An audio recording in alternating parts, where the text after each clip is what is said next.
Hello and welcome to the Breaking Free podcast. I'm your host, Nathan Francis, and today I'm very grateful to be joined by Luke Balcke. So Luke Balcke's an astrologer. He does a lot of awesome things. He's more than an astrologer. He's just an awesome Aussie dude. And our podcast last year was quite popular amongst my audience. Luke Balcke shared his story and some real deep stuff to do with his awakening journey. But today, Luke's on today for part two. We're going to delve into some astrology stuff, 2025 preview. We might even touch on some US politics circus stuff as well, I reckon. So it could be a mixed bag of things according to the astrology charts. Luke, welcome back again, mate. It's been a while, but I'm so glad you're here because this is going to be great.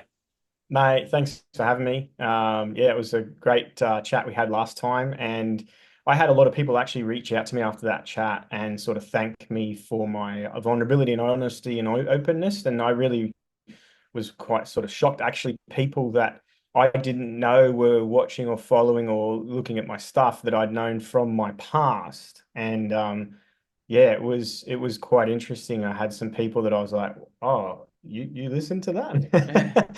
Because when you talk in these types of things, I don't really consider who might be listening. I just talk, right? Yeah.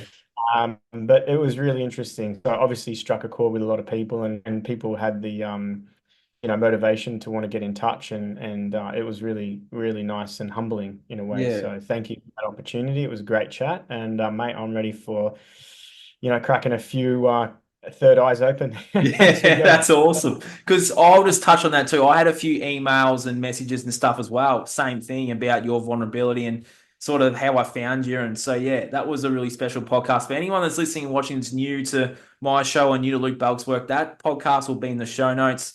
Just jump down there and you'll find that one. So, Luke, today, 2025. Actually, we'll start with how I wanted you to come back on this original time. We'll go to Yeah. 2025 in a minute. So 2024 has been an interesting year, big Yep. year, a lot of shifts energetically, personally, worldly. Yep. When you did that Trump thing, there'll be a video somewhere in the show notes. I'll put that video in there too. Luke looked at Trump's birth charts.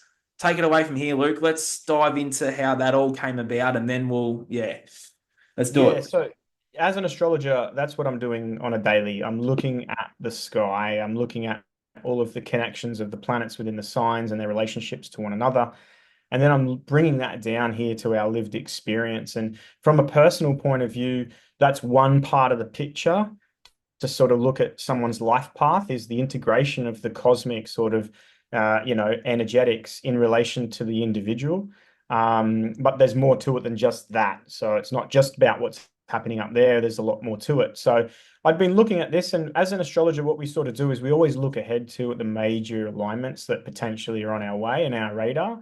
And in a way, pretty much since I would say maybe even 2001, even though I wasn't studying astrology there, a lot of people, astrological mentors of mine, have been sort of looking towards the 20s and 2025, 6, 7, and beyond as like, wow, this is going to be profound for the shift in collective consciousness and the way in which we live on this earth. So that's always been in my mind. But every year I'm sort of looking and going, what are the main, aspects and alignments that we could expect this year, and what do they sort of represent? So that when I'm then connecting with my clients, I already know that in, July of this year, there was going to be the Uranus Mars activation. So if I see that sensitive degree in someone's birth chart, I'm already ahead of the game. I'm already asking the right questions and saying what's happening in their life and giving them some sort of guidance. And the other thing that we do as astrologers is we look at charts. So Donald Trump has a chart, you have a chart, I have a chart, celebrities have charts, your friends, your enemies have charts, animals have charts, if you know when it was born, countries have birth charts. So I'd previously looked at Donald Trump's chart because he's an interesting character. And when you look at his birth chart, you sort of see it all symbolically laid out there with his energetics, and you're like, oh fuck yeah, no wonder he's the way he is, because there's this sort of connection or correlation to his birth chart and how he expresses his himself and his characteristics. So yeah, when I saw the this year there was the Mars Uranus activation. When dealing with Mars, we're dealing with accidents or attacks of a violent nature. Often we're dealing with weapons, or we're dealing with cuttings of things. So if you've ever had a moment where you've accidentally cut yourself, if you were to look at your birth chart, Mars is going to be involved in that alignment somewhere because Mars deals in sharp instruments and objects and cutting and blood and accidents. Interesting. I've had my fair share of Mars moments in my life. And then you deal with Uranus and you're dealing with the unexpected. You're dealing with the disruptive nature of things. You're dealing with sudden changes. So Mars accidents, attacks, sudden changes, disruptions, upheaval. And then this was really activating Donald Trump's birth chart. And in a way, so when there's an alignment in a birth chart, there's all different relationships to these alignments. Some are harmonious, some are neutral, and some are discordant. And this particular one was very discordant. So you're dealing with pretty malefic energy, a discordant alignment or relationship, and an activation of his chart, which hit his natal Mars. So it's an attack personal to him, right? So, I made a video and it was around that alignment, but I spoke briefly on, some US politics. I said, oh, this is a big mark here for assassination attempt on Trump. You watch this middle of July, it was pretty much to the day. And then it happened, of course. Mm. So, as a good social media person, you sort of grab that soundbite and you say, hey, I said this a few weeks ago. And it sort of blew up and put me into the sort of radar of people that hadn't come across the sort of work that I did. And it also gave validity to astrology. It's not just this Yeah. pseudoscience horoscopes in the magazine woo-woo bullshit. There is a correlation between what's happening up here and what's happening down here. The Hermetic saying, which is as above, so below, as within, so without, which basically means that what's happening up there is the macrocosm, the big picture. It's reflected down here in the microcosm, as above, so below.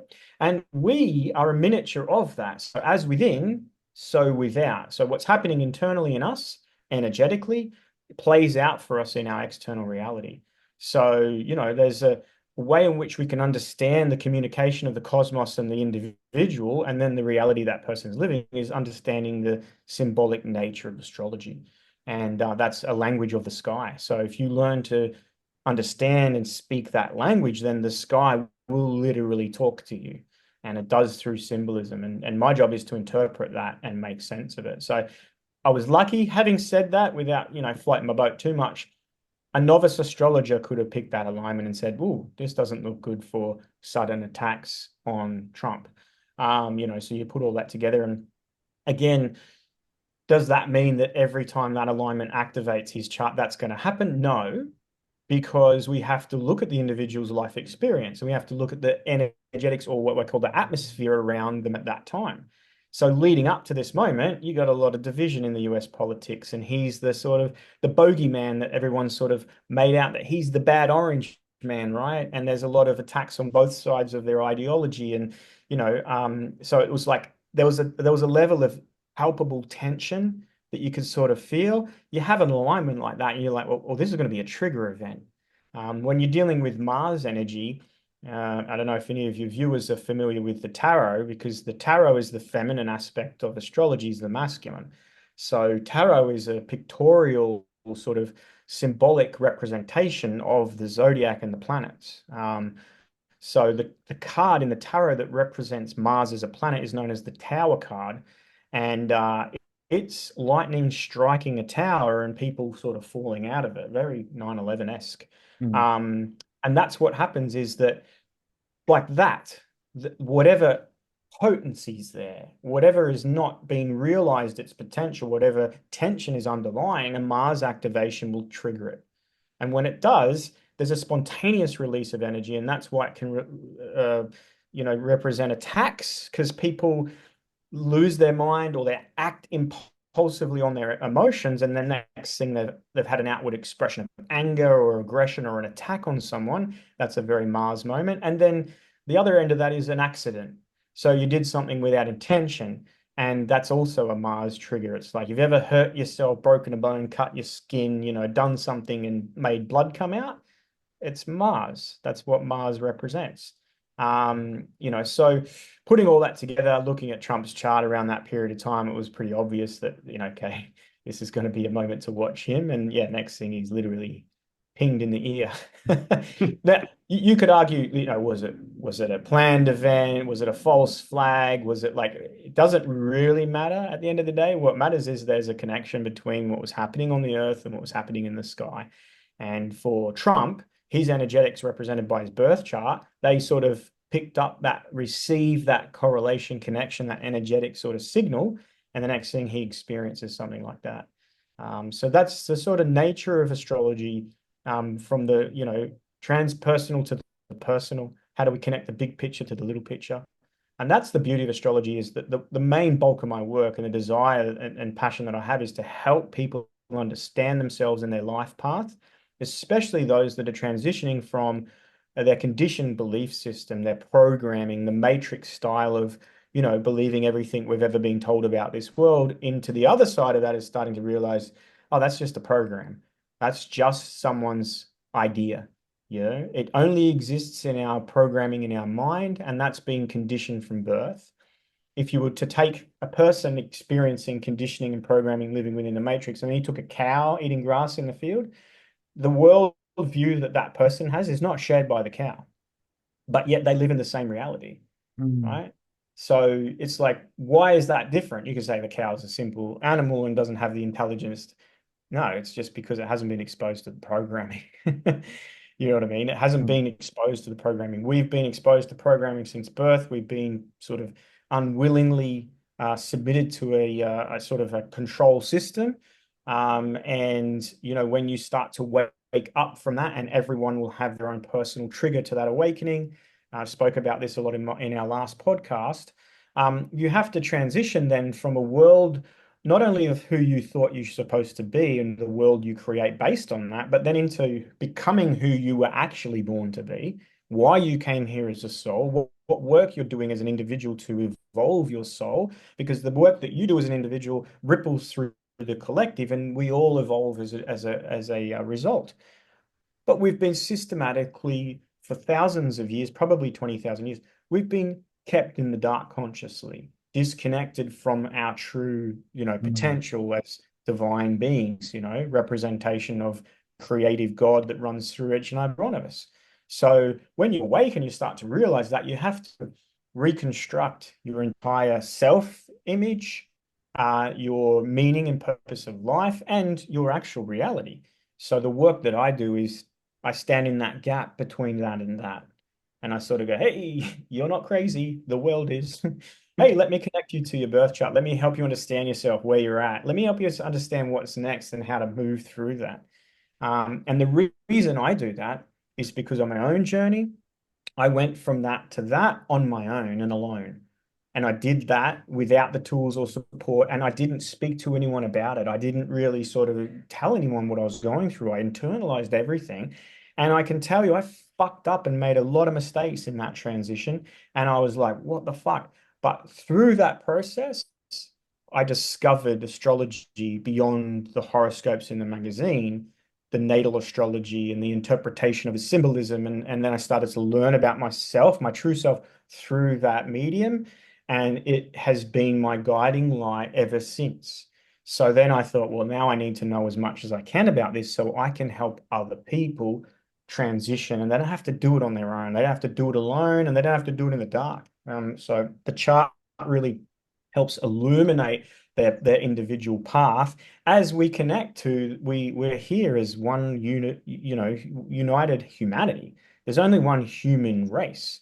We've got to work it out, and we've got to help each other work it out. Otherwise, we're fucked. Mm. And we've been fucked 5 times. I think we're going to the sixth extinction level event, right? So we haven't yet fucking worked it out. And I know too, because the other work I do is past life regression therapy, and I've had a lot of my own regressions done. I've had 100 lifetimes that I can recall, not each individual one, but the quantity, right? And I know I was at the time of the last cataclysm on Earth, and I witnessed and died in the cataclysm, the flooding of the earth they speak about in the Bible. And what I was shown through my regression when I did that was the reason I was there was to keep a wisdom keeper of what happens to this world and the people on it when we collectively fall asleep, disconnect, and lose our way. And it's like, if you look around the world now, we've brought into this matrix, this illusion, this conditioned programming, and we've all bought into it because that's what we've been conditioned to believe in, right? Mm. And that programming is fucking keeping us disconnected from source, from self, from true self, from one another, from this earth. And we're fucking over each other and this earth. And because if we don't collectively wake up and transform, transmute change, we're fucking doomed again. And I've had that memory since 100 lifetimes ago that I've had to carry through every lifetime as I know this is all bullshit.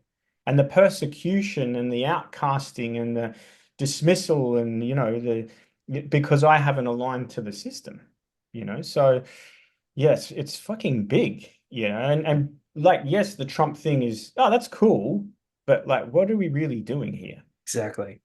What are we really doing here? Are we putting our faith in a Trump, in a No. system that he's trying to uphold, that system isn't generated or designed for the liberation of the people. It's the opposite, Mm. you know? So, yeah, as you can tell, I get passionate about this I stuff. love it though. That's how I came about the Trump thing. It was just more of a passing thing that, oh, yeah, well, this is probably going to happen to him. There's Um, so much to go through with what you just said before, man. Like, it's so much bigger than that now. So, yeah, I've done some past life regression stuff too, and can resonate with what you just said about the cataclysmic event. And I do believe we're heading for that sixth one. Now, I was going to touch on that later, but you brought it up now, so it's like, well, how do the I honestly believe from my own sort of work in this space too, is that from 2020 was like a shift for us to either, well, as you said, wake up and smell the roses or continue down this path. And yeah, I resonate with everything you said about the ones that are where we are, that have influence, and not really influence, but a platform to speak about this stuff, is because I feel like we're both here to do the exact same thing. And that's wake as many people up to what's going on here. And a good question that I always ask my audience on my videos is, what are you really doing here? Like, I ask that all the time to whoever's listening. And it's a great question, isn't it? Because what are we really doing here? Are we working a meaningless 9 to 5 job and then coming home, having dinner with our families and separating and doing all shit that we don't enjoy? Like, our meaning and purpose is elsewhere. You know what I mean? yeah. Yeah, I love what you're doing and saying. So on all of that, how does the end of this year look into 2025 and beyond? Because you touched on it earlier, 2025, 6, 7, 8. What are we looking at here? What are the charts saying? What's going on? Let's do it. Yeah, so let's just frame what's happening in 25, or the process begins in 25. It'll sort of culminate 26 and then complete 27, 28. And we're looking at the shift of all of the outer planets into different signs, but they're all doing it together. And they're going from feminine signs into masculine signs. And when they're doing that, they also then line up astrologically in relationship. So think of when there's planetary alignments, they've got a frequency, and when they share sort of harmonics with their frequency, there's a blending of their energies. So if that shared harmonic is harmonious, the blending of the energies can be powerful, transformative, experiences. And if it's, discordant, it can be chaotic, overwhelming, and crisis type experiences. But when you're dealing with Pluto, Uranus, Neptune, the three outer planets, you're dealing with transformational energy that operates from the collective unconsciousness. And when they impact on the world sort of events or in personal events, things change irrevocably. They never are the same again. They're completely changed to the core. That's the whole point of it. Is these energies, planets have existed long before humanity discovered them, and they were spoken about in mythology for thousands of years. But into our consciousness as a collective, they didn't really start to sort of impact on it until the 1800s, 1900s when they were discovered. So now they're a big tool within the astrologers' sort of toolkit to understand big cosmic changes and how those changes happening up here are reflected down on the earth. So as we move into next year, the beginning of this process, it's already started pretty much 2023. Pluto moved out of Capricorn into Aquarius. But because of the slow moving nature of the planet and its retrograde cycles, it's like two steps forward, one step back, two steps forward, one step back. So it goes into Aquarius, goes back into Capricorn. Spends a bit of time in Capricorn, then moves back into Aquarius, and then goes back into Capricorn. It's been doing that since 2023. It's now in Capricorn at the 29th degree, and it's just about to move sort of mid-late November into Aquarius permanently until 2040. Yeah, so that's the first of this shift. But then next year, Neptune changes signs, Uranus changes signs, Saturn changes signs. And when Saturn and Neptune change signs, they align at the 0 degrees, the alpha degree of the zodiac, the very start of the zodiac, and they conjunct. So there's a union of Neptune and Saturn coming together. So Saturn's conjunction with the outer planets historically represents a time on Earth where there's great impact and change, structural change to this world, the way it's governed, how its rules work, everything. So I'll give you a few examples. Yep. Neptune and Saturn last came together was 1989. And you've got Neptune, which is disillusionment, and Saturn, which is structure. So the disillusionment of structure in 1989 was the breaking down of the Berlin Wall, which separated East and West. And that was post Second World War. Russia said, fuck that, we're having this bit. And, Germany said, well, this is our bit, we're East and West. And they literally built a wall. I was fortunate in 2020, 2002 or 2003, actually, I was there. I was able to go and visit Berlin and look at these areas where the wall was and the checkpoint Charlie and all that. And you just can't fathom, like in the one country, you got a fucking wall separating the same national people, right? And you go around there at all of the architecture and that, there's fucking bullet holes everywhere, and it's phenomenal. And that's like 1989. It's not that long ago. So did Saturn Neptune cause the wall to come down? No, but when that cosmic event happened, it correlated to the shift that takes place on the Earth. Saturn had a opposition with Pluto right on September 11 from the sign of Gemini when Pluto was in Sagittarius. Now, Gemini is the twins, and Saturn, structure. You got Pluto, death and rebirth, transformation through crisis. In Sagittarius, religion, ideology. So there was a religious war that started then. It was a breaking down of the twin towers. And that's the Saturn-Pluto opposition. They came together as an alignment, Saturn and Pluto, on the 12th, 13th of January, 2020 in the sign of Capricorn. So we all know what that astrological alignment was sort of like the initiation of COVID-19. So, when you've got these big alignments happening, you could expect some pretty big changes. So we've got a Saturn Neptune in 2025 and 2026 in 0 Aries. And then we've got Pluto into Aquarius and Uranus into Gemini. Now, Uranus in Taurus has been quite stable. We've had a shift of a collective values. You go back to 2018 to now, most people have changed their value system in relation to material possessions, money, and wealth. Before that, we're like, you got to burn the candle at both ends, and you got to make money, and you got to get to the top, and you got to have all this nice stuff. Now you can sort of look at people who are like, I just want simple. Yeah. They don't have the desire for all of that, stuff, because Uranus frees us, liberates us from fixed Earth, Taurus, which is values, material, wealth, possessions. So we're liberating that. We're sort of breaking free from that sort of fixed nature of our value system, completely associated only to money or wealth or material things, to this sort of more freer process. Well, Uranus is going to move into Gemini, and that hasn't happened for 84 years. And Pluto is going to move into Aquarius. They're both air signs. The last time they were in Aquarius and Gemini, respectively, go back to the American independence and the French Revolution. So you've got to understand what was happening for the consciousness of the people at that time. In the US, they were saying, fuck you to the king. We're going to come out free country, right? The independence was independence from the king.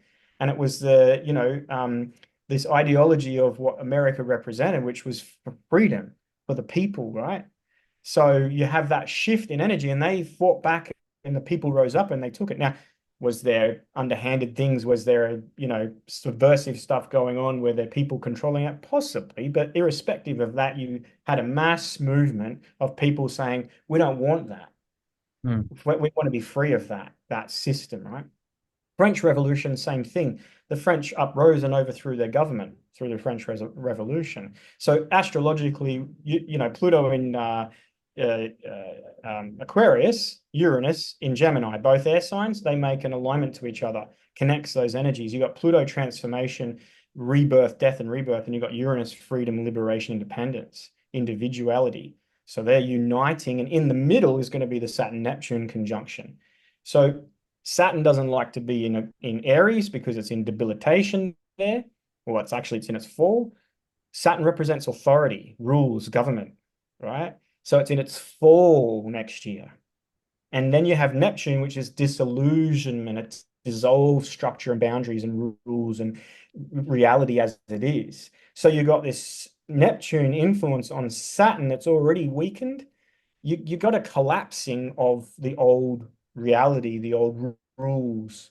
And what happens with Neptune is with the Saturn part of it, you've got the breakdown of the Pisces, the age of Pisces illusion that we've been living in. And the illusion we've all collectively been living in, not you and I, but collectively, people, think of everyone living right up until COVID. The illusion was the government's here to protect us, to keep us safe, to do the right thing. And then COVID happens and you realize that was a pre-programmed. I don't know if you're going to get censored for this, but that was a pre-programmed, pre-orchestrated event, right? That was initiated and enacted by the government on the people. And the impact of that was death. So really what happened was like, did you not see that you've been living in an illusion that the government's designed to help you? And look what happened. So people still clinging to that illusion as we get into the end of this year and into next year have got a nightmare coming because that illusion is going to be taken away and they're going to go. And when the illusion and the belief and the faith in the certainty of an external savior comes crashing down, you have people in complete despair, helplessness.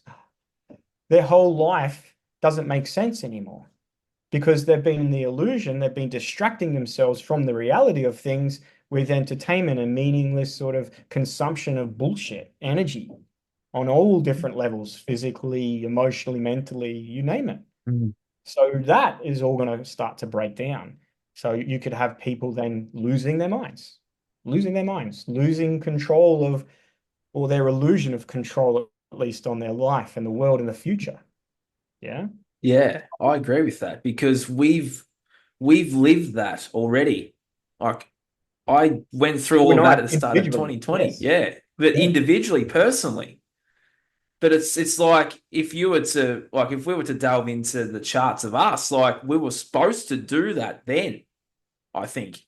That makes Yeah. sense. Yeah. Individually, you're supposed to wake up when the circumstances in your life create the necessary need for that awakening. Yeah. Okay. And I don't like to sort of say I got to wake up people. What I've got to do is I got to be there when they wake up. Yes. I gotta be there when they wake up because when you wake up, you go, "What the fuck?" And I go, "Hey, hey, you're not crazy. You're No. welcome, welcome." Yeah. Right? Like Neo in the Matrix when he wakes up, he's, "What the fuck? What the Yeah. fuck?" Right? And they're like, "Hey, it's all cool. Eat some porridge." It's all you only need the porridge. You don't need all that fucking bullshit illusion you've been Mm. eating. You just need porridge. It's got everything you need, right? So again, it's a metaphor for saying, hey, it's all good, but it's a little shocking. So yeah, since September 11, collectively the twins, right, is Gemini. Gemini, that represented the breaking of the mind control part here. They were sort of symbolizing that with the destruction of the twins. They're breaking down that axis of the mutable cross. That's a bit of complex for people. I won't go too much into it, but maybe for another time. Yep. You watch some other videos on YouTube, you'll understand what I'm saying. That axis on the mutable cross, they're taking us off the mutable, moving us to the fixed, is Gemini Sag. So they break down the Gemini quality here, and it's the breaking of the mind control. So it was the beginning of mass awakening, September 11. Yeah. And throughout history, there have always been individuals always awakening and questioning. And those individuals, too, they've been writing poetry and art, and they've been creating movies and music, and they've been trying to sort of show us, hey, the fuck, it's all bullshit. What are you doing? And we go, oh, isn't that a good movie or a good book or a good whatever? Yes. You got those types of awakening souls that have always been there. But since September 11, you got mass awakenings, and triggered all throughout. Mine started in probably 2012, but really kicked off in 2014, and then was there another trigger to this? Yeah, it was fucking COVID, Yeah. right? It Yep. was COVID. But all of September 11 and COVID has really been preparation for us as a collective for 25, 6, and 7. And then Okay. some might argue as well with if you've ever looked into the Phoenix event and the work of Archaics in Yep. YouTube. Yep. He's talking about the Phoenix event in, I think it's 2048 or somewhere, 2040 something. And that's a different, I think that potentially is the big cataclysmic type shifts that we have now, this 20-year period to really, as a collective, prepare for, Yep. which is the Earth changes on a major level. Because as we transition from one age to a new age, and you got to think of this out of the age of Pisces into the age of Aquarius consciously, we shift our conscious awareness, we come into a knowing and out of belief. So we're no longer programmable by beliefs. We already know who we are, why we're here, what we're doing here. So we're going to then live on this earth differently. And what's going to happen, because we're going out of a feminine age to a masculine age, and we're going out of an earth water age into an air fire age, you're going to have climate change as an impact. Uh, It has to change, of mm, course. But what they've done, the sneaky fucking devils, is they've hijacked this natural phenomena and made out that it's our fault. It's a natural cosmic event that impacts how we live on the earth, and it has to change. We're going out of an age. Everything Piscean, the ideology, the belief system, the symbology, the way in which we live and operate on the earth, and the actual earth itself has to die, end. No more of that way of being.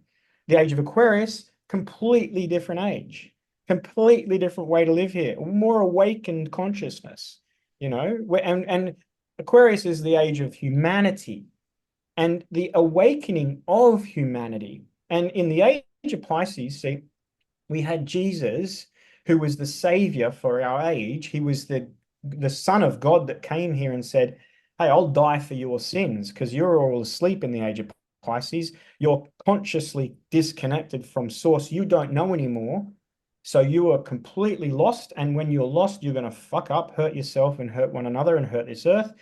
And I understand that. You don't know what you're doing. So I'll die so you can sin. And he says to God, hey, forgive them because they don't know what they're doing. It's to forgive them, Father, for they know not what they do.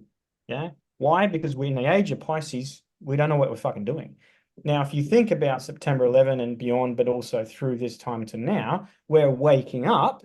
So now when we wake up, we know that we don't believe we know better. Now we have to act better. We have to act yeah. unknowing. And when we do, and we start to awaken that knowing into our actions on earth here, we start to embody that consciousness here. We awaken the Christ in us Yes. individually. And as we collectively awaken the Christ within, we enter the age of Aquarius, the age of man, humanity, knowing. We're no longer lost swimming around two fish bowls, two fish in a fish bowl, like the Pink Floyd song, right? Which is the Pisces, the higher self and the lower self connected, but not consciously, and swimming in opposite directions. The higher self's pulling us up, and the lower self's going, but I like, I like entertainment, or I like this, or I like fucking money and shit, right? So we're lost. We come out of that, we're into the age of the water bearer, right? Which is the only sign in the whole zodiac that's a person. Yeah. You got Virgo, which is a virgin, different symbolism, but you got the man, which is the hue man, which is just a colorful man. It means we can see through the spectrum, not black and white, which is Pisces. Black and white, I'm right, you're wrong. Republican, Democrat, right? That sort of ideology of left, right sort of thinking into Aquarius, we're awakened. We've got humanity, humanitarianism, human, and Yes. man as in the opposite of woman. Man is men and women, but they're awakened into that hue of the full spectrum of color because we are individuals. We are all unique. We all have the spark of divinity within us, expressing uniquely through us in our life experience. And we're here to partake in that experience. And your experience is different to mine. Yeah. And it's different to the next person. But collectively, we are the fucking rainbow, right? The whole spectrum. And individually, we come together as a collective. That's the age of Aquarius. That's what's at stake here. That's what we have to awaken up to. That's why we have to let go of the illusion. And the sooner we do, the better. If we're unable, and COVID was a real litmus test, I sort of think that what they convinced us during COVID that was the majority of people that were inoculated and asleep, but I don't know if it necessarily, maybe it was a majority, but it wasn't to the extreme that they made out that, you know, the anti-vaxxers were like 5% of the population or whatever. I think there was much more people aware and awake and less connected, and they probably manipulated the numbers to let us think, holy shit, everyone's asleep. And I don't think they are, but also too, those that went through that have still since then subsequently awakened. I've had a lot of people that unfollowed me during 2020 because I was very outspoken. I was living in Melbourne and I was like, this is bullshit. I was unvaxxed, unmasked, unfucking lockdownable, all that. Just like, this is all crap. Making fun of it on my lives. And I had a lot of people unfollow me during that period, which in 2023 and this year, I've had those same people start following me again and reach out and say, I got to hand it to you, you know, when you were going crazy in 2020, I fucking unfollowed you. I couldn't deal. But now I see differently, you know. It's like, oh, well, good. At least you've had the sort of awareness to go, fuck, like I was asleep.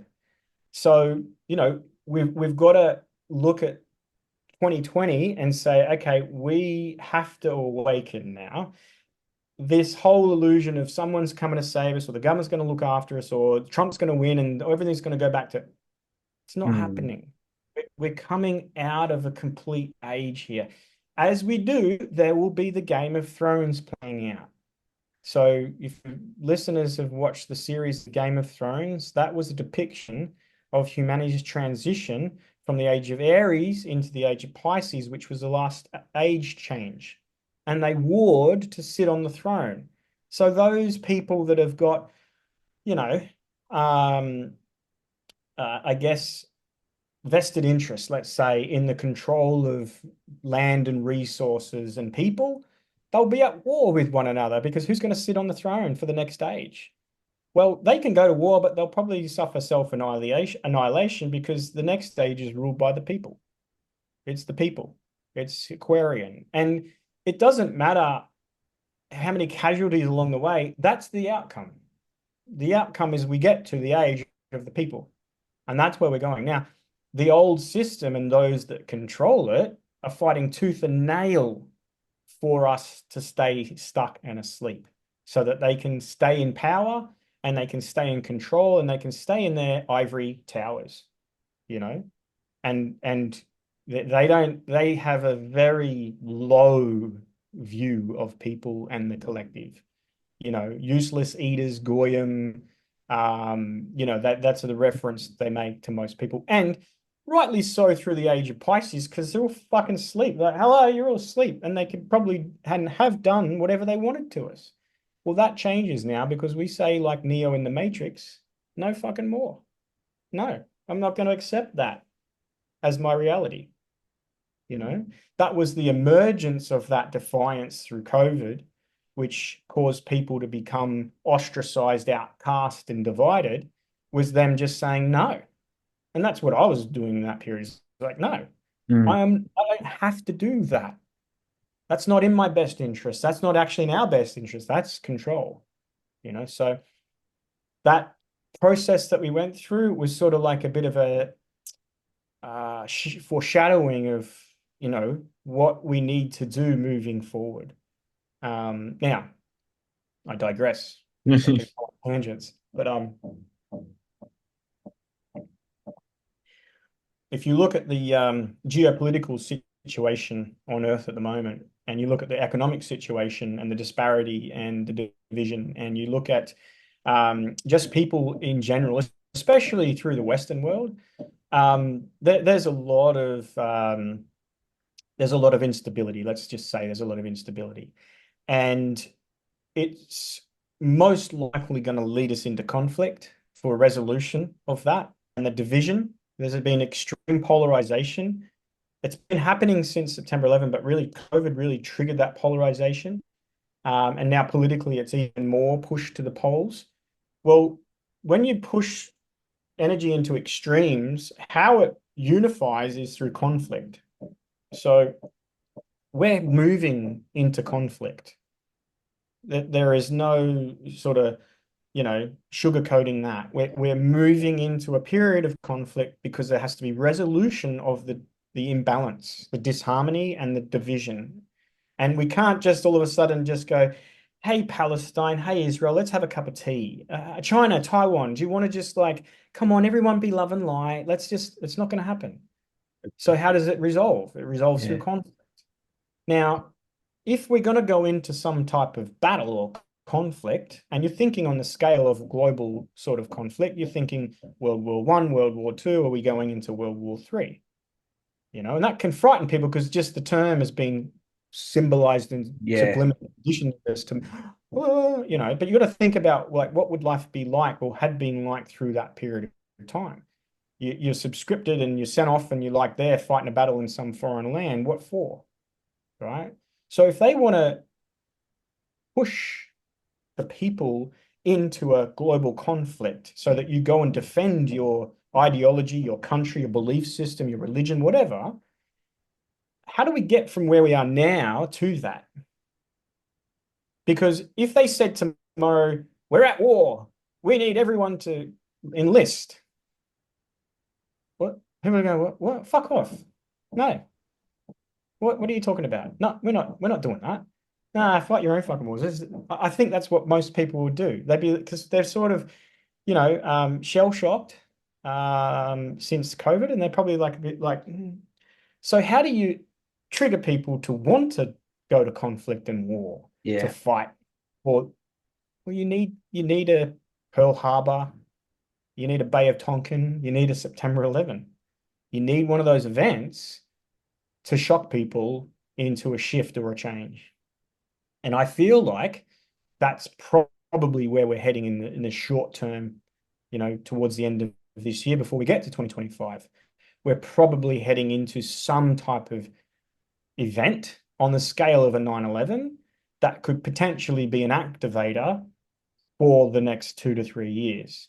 So as this Game of Thrones is being played out, and as these cosmic shifts are changing this consciousness here, they can reset us. It's a last ditch attempt to reset the people back into that ideology, that belief system, and that's what they've been doing successfully for 20 odd thousand years. So this time we have to stand up against that. We have to defend against that. We have to not support that. And what is that going to mean? That's going to mean you have to stand in your fucking heart. You have to be so centered in your heart. You have to be so strong and courageous to be in your heart, to say no. And not like, damn you, and they're doing this. Just no, it's like Neo in the Matrix. At the whole movie, right? He spends the whole movie trying to dodge their bullets, only to get to the end and realize, no, he doesn't have to accept that bullet as real. And that's what we are doing individually and collectively through this next shift. We have to stay in our heart and say no. Now, it takes courage to be centered in the heart. That's why a lot of people are in their head because Mhm. it's much easier. Oh no, I'm doing this. Oh no, I'm doing that. That's the battle of polarity, right? Played out between the left and the right, the masculine and the feminine, the dark and the light, and so on and so forth. And down here, which is the heart opposite Aquarius, you got Leo. So you got this blending of the ages, not just the age of Aquarius, it's the age of Leo as well, right? And Leo is the heart. But if you watch the Wizard of Oz and you've got the lion, I got no courage. I got no courage. And the lion's lost, right? Dorothy has to go and help the lion, the Tin Man, and the Scarecrow. The lion doesn't have courage because when we haven't got the courage to be in our heart, we're fucking lost. That's why we come to Earth, is to live in our heart here.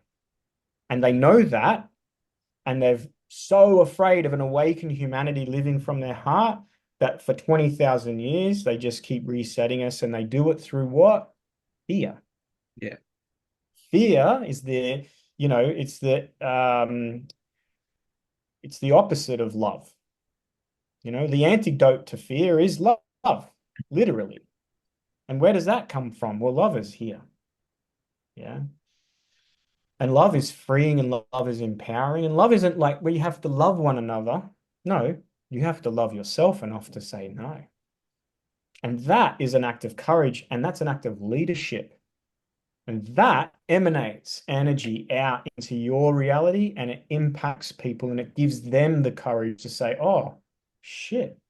Well, why aren't you yelling in the streets? Why aren't you protesting? Why aren't you enraged? Because I'm in my heart. I'm at the place of the center of the universe right here beating inside me. I'm in love with myself and life. And I'm choosing that as my path. And that's what's going to dissolve the bullets and the metaphor of whatever the bullets. The bullets is just them throwing whatever they can at us. Yeah.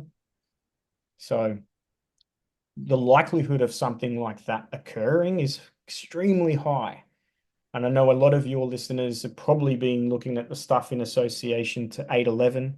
It's a lot of stuff going around on the internet, and a lot of decoding and symbolism and stuff showing up in the media and the news and the movies and all that stuff. And it sort of starts to weight up to a point where you're saying, hang on, this is more than coincidence. There's some programming going on here. Yeah. And you understand the nature of symbolic language, you understand it's programming, right? So you understand that programming and the language it speaks, you can sort of say, well, put all that together. That's okay. What are they foreshadowing here? Or what are they trying to forewarn us of?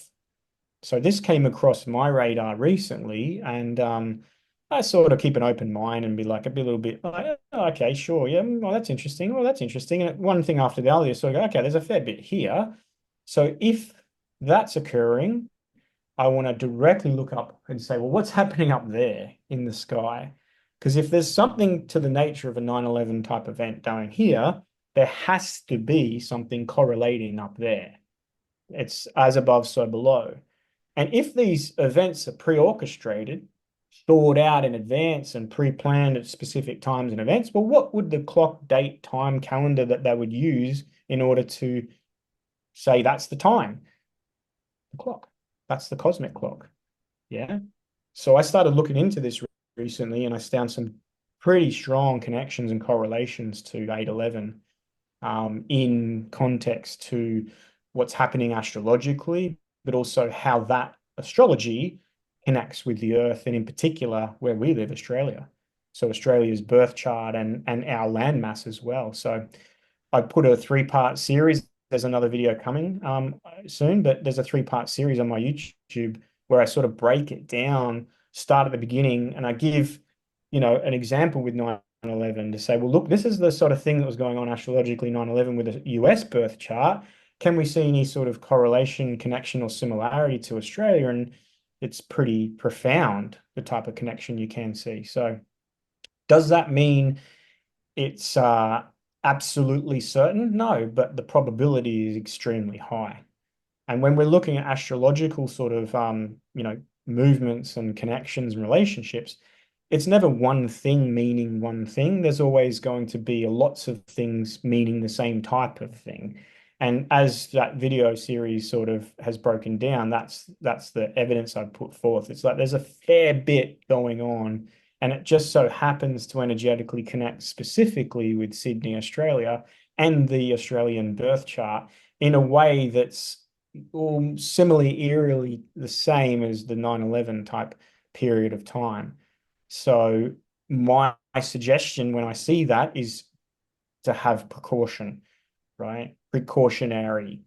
So if the symbolism and the predictive programming and all of that is suggesting, certain dates and certain areas of the earth and certain types of experiences, and then the astrology supports it overwhelmingly, then you sort of put all that together and go, okay, well, maybe we can just act on that intuitive nudge and do what's in your own best interest. So my job is not to tell people what they should or shouldn't do. My job is to tell them the weather, and you decide whether you want to take a raincoat.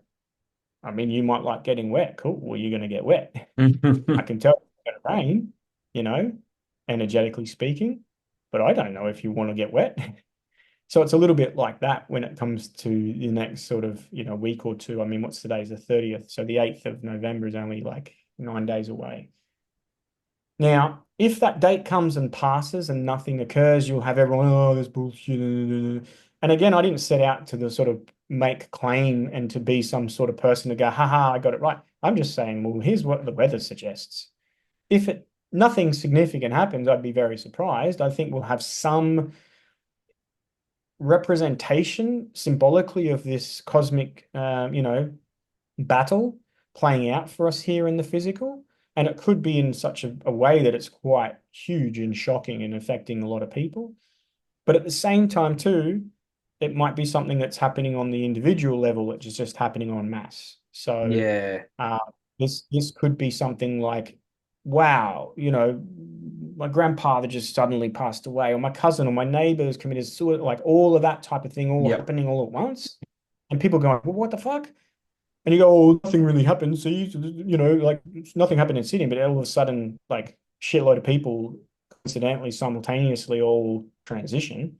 I Mm. mean, that could be seen as something as well. But do we get the evidence of that? Do we get the media coverage of that? No, we don't. We No. just get the personal experience of that. So it's not written in the sense of this is exactly what's going to happen. But when I look at the energetics and the symbolism suggested, plus all of the pre-programming of this, I would think that it could be geological. It could be something like on a geological level. So like earthquake, tsunami, volcano, movement, ruptures of a fault line, or an unexpected sort of like, whoa, that was pretty huge and chaotic. And I would be looking for something like that. But then there could be also a hijacking of the energetics, and there could be like a man's influence on such things. So like a directed energy weapon attack on a fault line, and there's an earthquake, and people go, "Oh, it's an earthquake." Like, yeah, but HARP, right? Fucking made that happen. Mm. So again, I don't know, but as an uptick energetically and cosmically, the end of this year with the Mars retrograde cycle that's begun already, it's not quite retrograde yet until December, but it's going into an opposition with Pluto, which it will do 3 times through a 6-month period. This is an uptick in tension and the release of that tension. Yeah. So, and the Pluto is representing the collective unconscious. And when you awaken the collective unconscious, the gates of hell are opened. And Hmm. what was hidden and repressed and concealed becomes visible. And in a plutonic way, it's usually explosive and shocking, and it's an extreme amount of energy. That's why the active ingredient in a nuclear bomb is plutonium, right? So that's Pluto, plutonium. We only need a tiny little amount, and all you got to do is fucking divide it, split it, and kaboom. The release of energy is profound. So Pluto is that type of experience. If you've ever had a Pluto moment in your life, there's been a fucking major crisis that you've gone through that has changed your reality irrevocably. And Yes. that's like, oh, that's the hallmark of Pluto, and a complete death and a rebirth. And often death too with Pluto is a death and a transition for the soul. It's like the end of the soul's journey in the physical. So we're going to see an uptick in that. And we already are. I mean, I'm experiencing it in my own personal life with loved ones close that are really, not in good health at the moment. So, it's a lot for people to take back. See, if people that are still stuck in the Pisces illusion come across this, it's either too much, too overwhelming, or it creates fear and anxiety. So it's like you haven't yet taken responsibility for your worldview, deprogram yourself and started to move into your center, so you can't handle that because it's too much, right? So I feel for those people that have compassion, but at the same time, it's not going to stop me from saying what I see. Whereas the other side, those people like ourselves that have awakened, that chose a different path through COVID, that have started to look at the world differently, that know it's all programming and bullshit, when we come across this type of information, we have to stay centered in our heart and we have to stay at a level of detachment from it personally. So we Yes. say, hey, what do you mean? What do you mean? No, fucking hang on a second. Take responsibility here. Are you impacted by something if it were to occur? Okay, so what are you personally going to do about that? Or they'd tell us, they'd let us know that wouldn't happen. Ask yourself if you were living in, Manhattan, a week before September 11 and someone came and told you, hey, they're going to fucking fly planes into those buildings and bring them down. Go away. Yep. We call them and go on with your life, right? But after that, you'd probably thinking, oh, that fucking guy that said that was going to happen, shit, he was onto it. So if in your life at the moment you're coming across this type of information and awareness and it's sort of resonating, you're going, holy shit, okay, then you have the responsibility to act in your own best interests and the own best interests of your loved ones in a calm and detached way, not a hysterical way or a fearful way, but in a just very neutral way. Cool. I know what I'm doing. It's like why all the Jewish people in 9/11 weren't around and weren't in the buildings when they all took leave because Jewish mysticism through the Kabbalah teaches them the nature of symbolic communication, and they were forewarned, so they knew exactly what to do. Oh, it's September the 10th. I might take tomorrow off. Just go out in the country for a bit. Yeah, just my day off. No reason to cause panic or alarm. Just I'm just not going in today. And literally, that's what they did. They didn't communicate it. They didn't put it in news. They didn't say, "Hey, everyone, oh my God, this is going to happen." They just acted in their own best interests. So we sort of need to do that.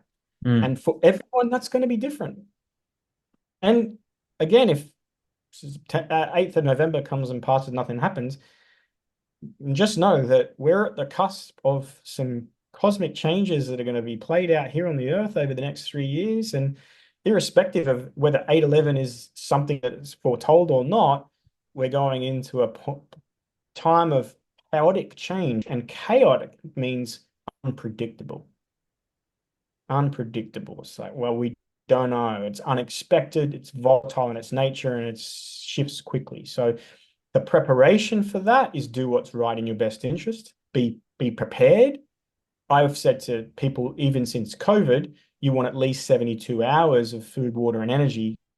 So in the event that you can't call, you can't, turn on the power, you can't get on your car, you can't go anywhere, you're cool. You don't have to fucking run to Woolies with everyone else trying to buy toilet paper.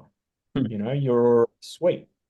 And then if you are in one of the major city centers, especially around the 8th or 11th, I would probably say maybe take the day off and maybe just, you know, unless it's absolutely necessary and life depends on it. So what? Worst case scenario, 8/11 comes and goes, on the 9th, 10th, you're like, oh, well, you've had a couple of days off or a day off or something. So what? Cool. Mm. Hasn't affected her life. No harm, no foul. So this sort of is more, it's broken down more in my YouTube series. So I encourage people to go and check that out. Individually, there's going to be the collective expression of these energies, but individually, it's going to activate us in all unique, specific ways. So personal path and navigation and guidance that's what I do when I read for people, is I look at all of that in context to you, and not only you, but where you're at, because when you were born to where you are, there's a shift and a change in you and your energetics. So your birth chart evolves through time, and I have to look at that evolution in context to the now and put it all together in a story and go, okay, something's going on here with your relationship. What's happening? Oh yeah, well, we're not, he's this and I'm that, and okay, well, that's coming to a head. So what are you doing about that? And helping people stay in their heart centered through those types of changes.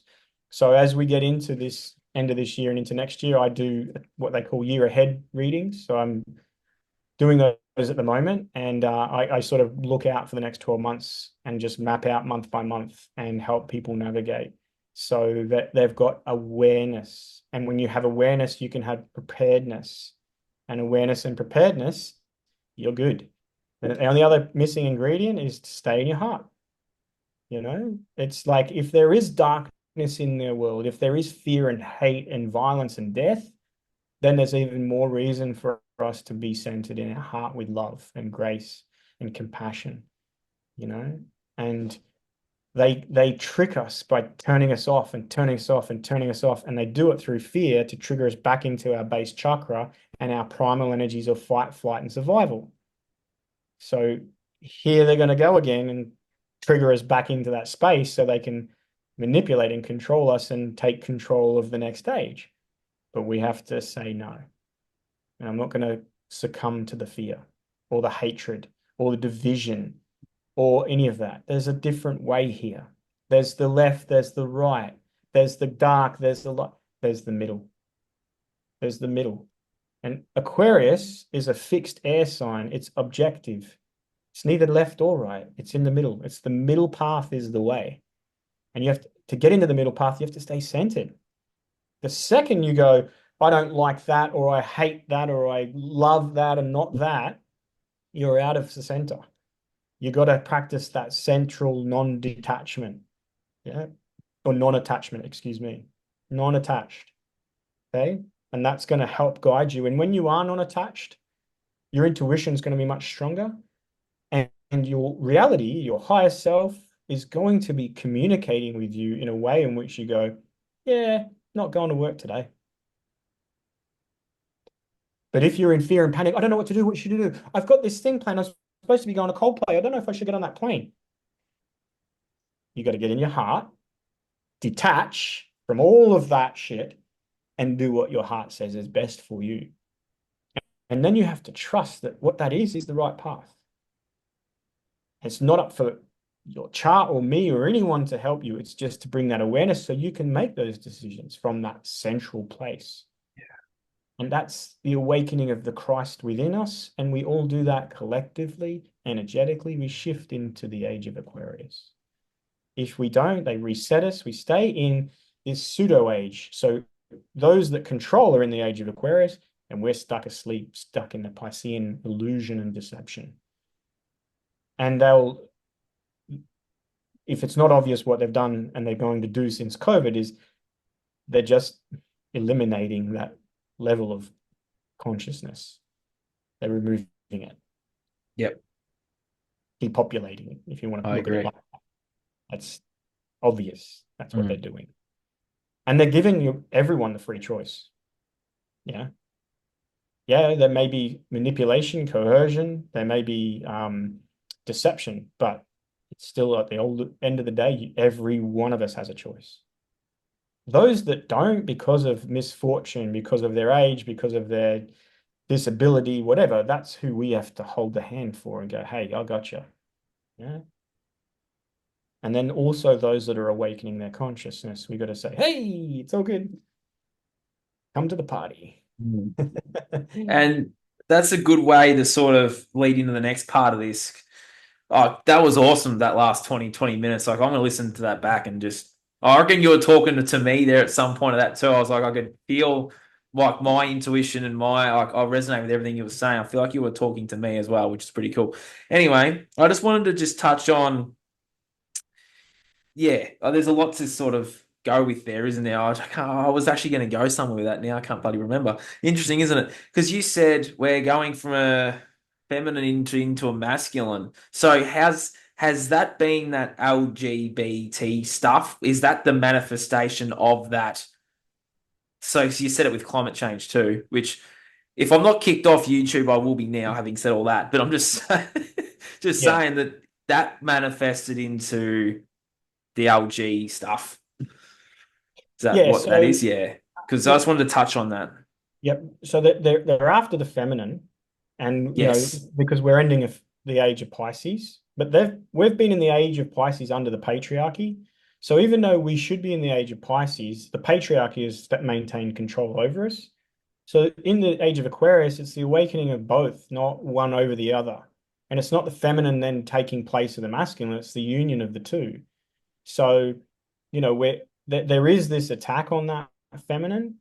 Absolutely. The symbols, and any organization or group or association that's after the feminine from an ideological perspective, they'll say things like, we're all in this together.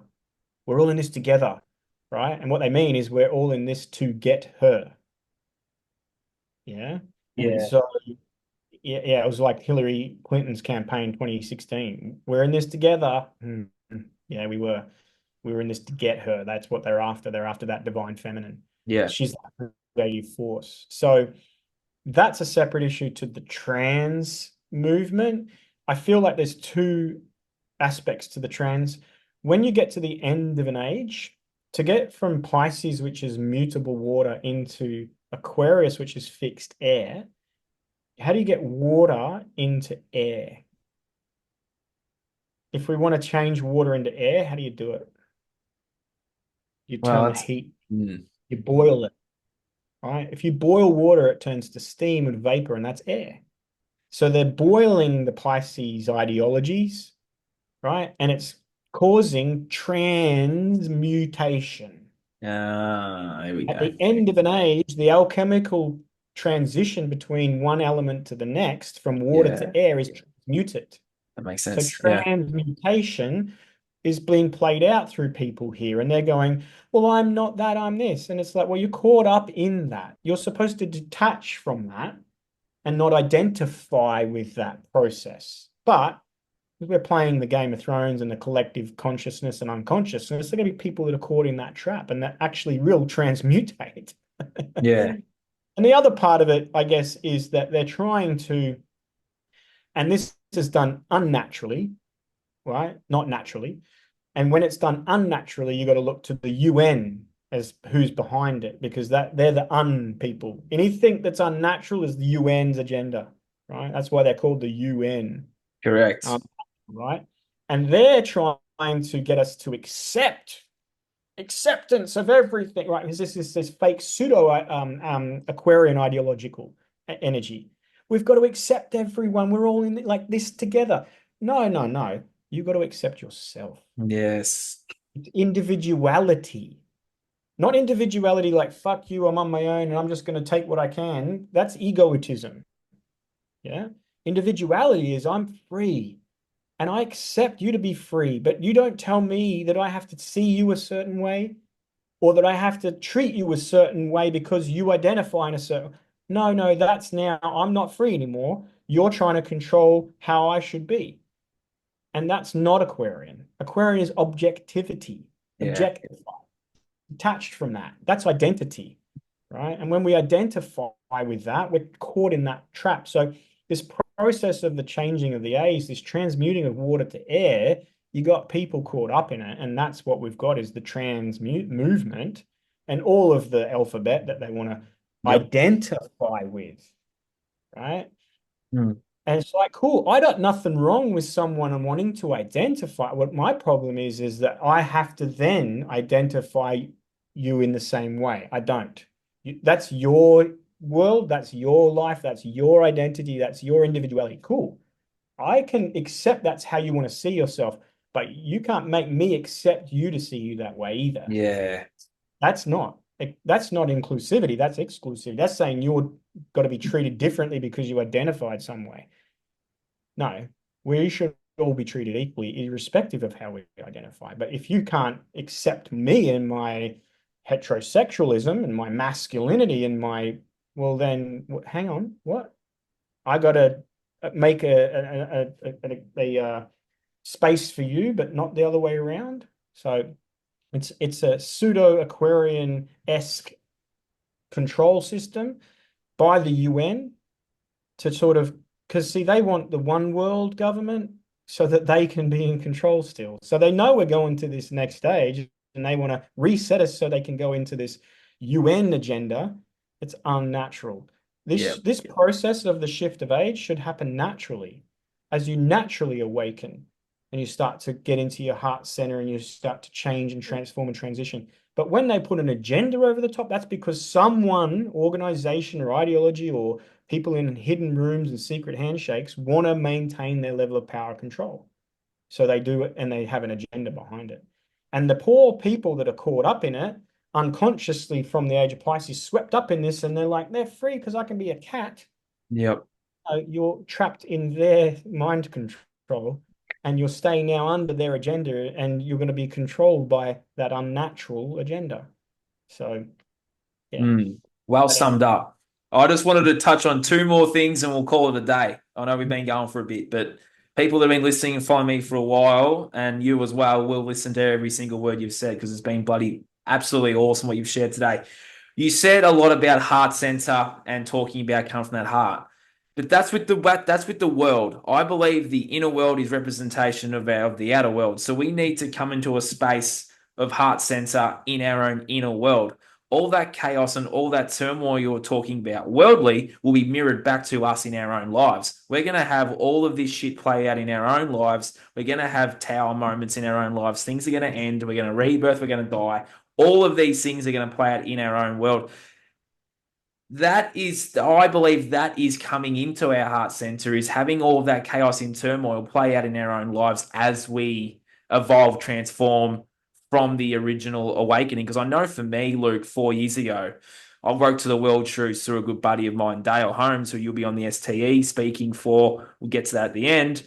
I was just saying that then the year later, like my own life just fucking went upside down.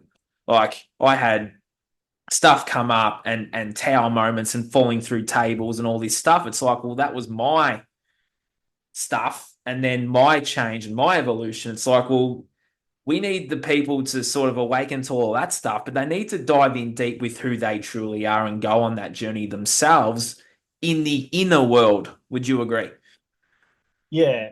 Yeah. So individually, we've all had an opportunity. Well, if we're ripened for that transmission and transition, we've had an opportunity to awaken. And when you do, yes, it's chaotic because you're coming out of a deceptive illusion and you've been a certain type of yourself that's not the true self, and you build a life for you. So as you move into the true self, more centered and heart centered, all that has to break Yep. down. And when it does, it's chaotic.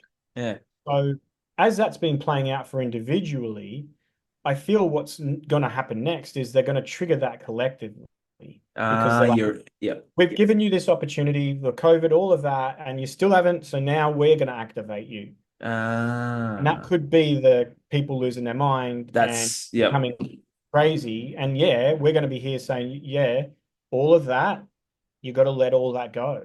Yeah. You got to stay here. What really matters at the end of the day, you got to let that go. And that's like the old you, right? You didn't want to be that person because it wasn't who your true, authentic self was aligned with. So you had to become someone new. And that life that that old person built, you had to let go. Yeah. And as you let go, and to the extent that you could do that, and how much attached you were to it, was to the extent that you felt it play out chaotically. So, and the impact of that, and it's that's the hard part. That's the work I do, is I help people go through that because I did it in the dark and alone and frightened and kept it all to myself and made a lot of fucking mistakes along the way. Yeah, I did So I'm too. like, oh, okay, that's the process that I go, okay, cool. Well, I've got you. You're awake now. Yeah, yeah, you got to leave the job. Yeah, that relationship isn't going to change. You have to, right? Yeah. So all that type of thing to help people, to reassure them, to say, yeah, you're on the right path. But Yep. guess what? That shit, you built that by not being you. Yep. So that whole reality is not associated to you. It's associated to who you thought you were supposed to be. You have to let it go. And Mm. this world, this conditioned matrix, has convinced us of who we should be, and we've built life, society, and culture from it. So Yep. you imagine when that has to all end and come down. En masse, you got people, what the fuck? Mm. That's the illusion has to. We're going through the transition of the age. I see in deception and illusion, the fantasy is coming to an end in a really fast way. So prepare. And the way you transition is you stay here and you know that what is falling away isn't aligned, and what Yes. remains is aligned. So you might have friends that I've known him since kindergarten, and all of a sudden you go through awakening and you have a falling out. Oh, I can't believe we've been friends. So you're in your heart now, and obviously you weren't through the creation of that reality. That part of you is dying, so therefore they need to die within your life. Yeah. That's the Well said. symbolism of an ending for them in your reality. Some can end and they trigger an awakening and they come back. And I've found that when I went through this, right, I've got people from when I went to school and from people that I knew just pre to my awakening that have recently gone, holy shit, Balcke, oh, you're going to STE conference. Oh man, you're really like, it's like, yeah, I've been doing this for fucking years. But they come back around, and the ones that do are aligned, and the ones that don't aren't. But 8 billion souls on Earth, you're not aligned with everyone. Yeah. Mm. Not everyone has to be love and light and friends. It's just Well not possible. said. And that's the age of Aquarius. We think it's, oh, we're all coming together in this big one humanity. No, we're coming together as individuals Yeah. within a collective. Yeah. So, Yeah. and I accept that's, hey, you want to be over there and call yourself a cat? Cool. Fuck no. Good. But now I have to change the bathroom for cat litter in the fucking corner? No, no, no, no. That's not how it works. That's not how it works. You want to go there and do that there? I got no problems whatsoever. But you want to come in here now to the way in which we govern and run and organize sort of society and how we live and say, oh, it has to be this way because I'm a cat. Yeah. Mistaken. Very mistaken. The This. pathway forward for those types of people that are stuck identifying in any form of identity is not a great pathway forward. Yeah. When you're in the heart, you don't have to have an identity. You're in the heart. You're in Yeah. home. You don't have to have identity. It's not important. You know, your Because you realize you're individuality, so much, because you realize you're so much more than just that, don't you? you're a fractal of God. Yeah. You're a fractal of God. But I'm Luke. I use Luke as my vehicle so that my soul can be here. That's all. I Yeah. don't have Well to be said, attached man. to Luke. Like, and that's how you confront people online that go, oh, I get all the time with my YouTube shit. They're saying stuff. Oh, that's when I do this, right? I always do that. Peace out, because like peace out. And my goes, my research suggests that's the Baphomet symbol. Yeah. Now, if I'm identified with Luke and that, I'm like, oh, fuck you, man. You don't know what you're talking about. But I just go, actually, that's the Saturn and Jupiter symbol, and they're separated. So church and state should never be together. They should always be divided. That's what brings peace. But when we put them together and we do that, that's Baphomet. Because now we're saying we're going to put them and unite them and control them and bring that energy down here to control Earth, right? So, and then you got this one, which the Royals like, because that's power and money and war, and Mm. that's the monarch. They always doing that symbol. So like I can detach from me as an attack on me. Oh, you don't understand. I'm just doing the peace symbol to, well, actually, this is what it is. You're mistaken, and your idea of who I am is completely mistaken because I'm only being Luke. I'm actually not Luke. I'm just being him. That's why I'm called a human being, and I'm choosing to Yeah. be Luke. This is the version of Luke that you see because the old version of me, the pest controller in that old life, I let him die so I could be this version. But ultimately, it's just a vehicle for me to be. It's not who I am. And at the end of this life, when I'm no longer needing that vehicle, I'll step out and I'll put on my spiritual cloak and off I go into the great beyond. So whilst I'm here, there is usefulness to Luke, but I don't need to be attached to it as like, well, I'm Luke, you know? It's like, fuck that. Luke's just the vehicle.